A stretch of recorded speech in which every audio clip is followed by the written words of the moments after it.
Bismillahirrahmanirrahim. As we're discussing drowning, and this is the fourth lecture of the series. And in this, I'll be discussing the diagnostic signs of drowning. There are two most important diagnostic signs of drowning: fine froth formation and cadaveric spasm. Froth formation or formation of froth. When the respiratory efforts continues, the air passages and the lungs, they are filled with water. And this water irritates and stimulates the secretion of mucus from the mucus lining the respiratory passages.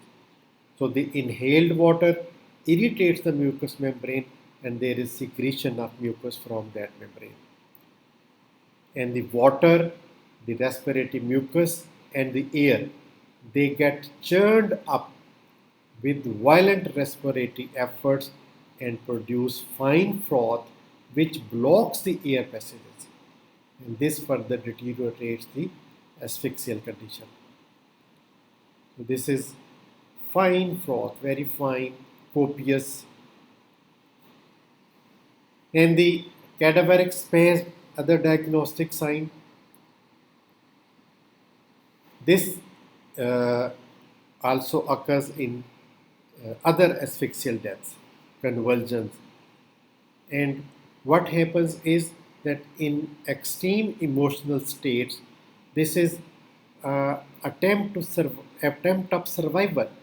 This spasm of small group of muscle take place, and there is contraction of commonly the small muscles of the hand, and they grasp the things whatever comes in contact, and without going into primary relaxation, there is intense spasm that is called as cadaveric spasm.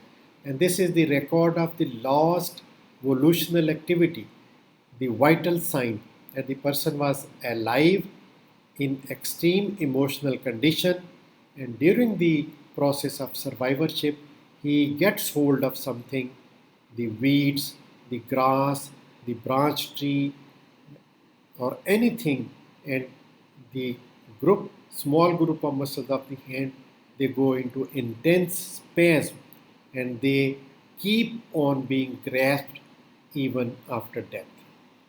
This grasp or spasm will not be released. So in such spasm, the hand may be closed on the weeds, on the mud and the sand, and these will remain in tightly clenched hands, which is a proof that this is antemortem drowning. The person was making effort to save himself. Like this, the grass, the weeds, they have been tightly grasped in the hands. Thank you very much. This was all about the diagnostic signs.